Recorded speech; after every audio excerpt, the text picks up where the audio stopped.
Dakatarisa kudenga mtsotsi pamatama ose zvakare wazukuru kukugamuchirai pachannel yenyu, channel yamunofarira, channel inokupa zviri kupisa handiti.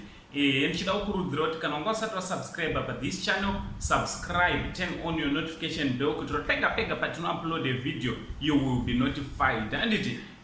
So vazukuru ndichida kungokupai update kezviri kuitika parufu rwaGenius handiti.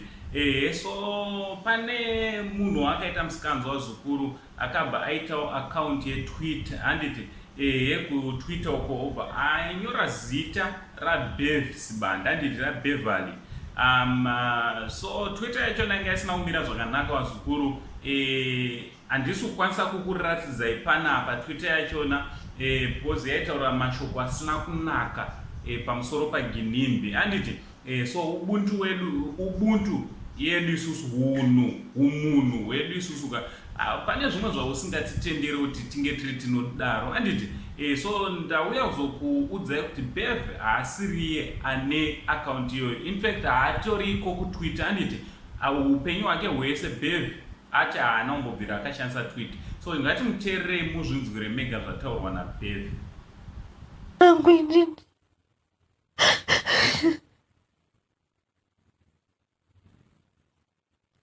Handina kumbobvira ndamboona even nhamba dzaGinimbi kana kuti ane mari yangu. Ane mari yangu ipi? Aiva nemari yangu ipi Ginimbi? Handina kumbobvira ndamuziva. Inini ndakamuona ka1 kuCape Town ndikamurisa ka1. And then uri kunyora zvisiri izvo using my name. Zviri kutenderera pasocial media zvichinzi Bev ari kutaura zvinhu. It's not fair guys. Ukaona munhu achizviuraya.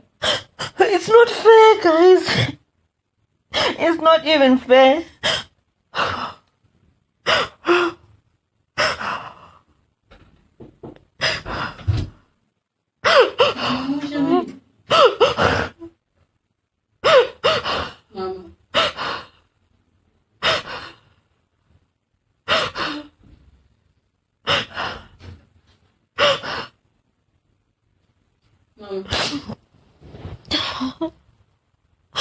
Okay, ndikafa munokwanisa kuchengeta mwana wangu here uchindishatisa zita rangu. Mama.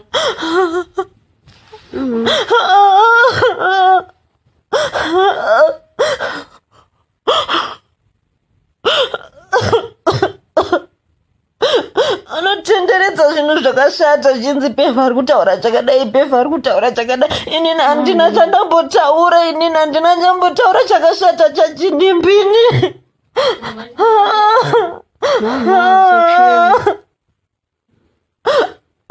Ndinongovengwa nevanhu pasina zvandaita.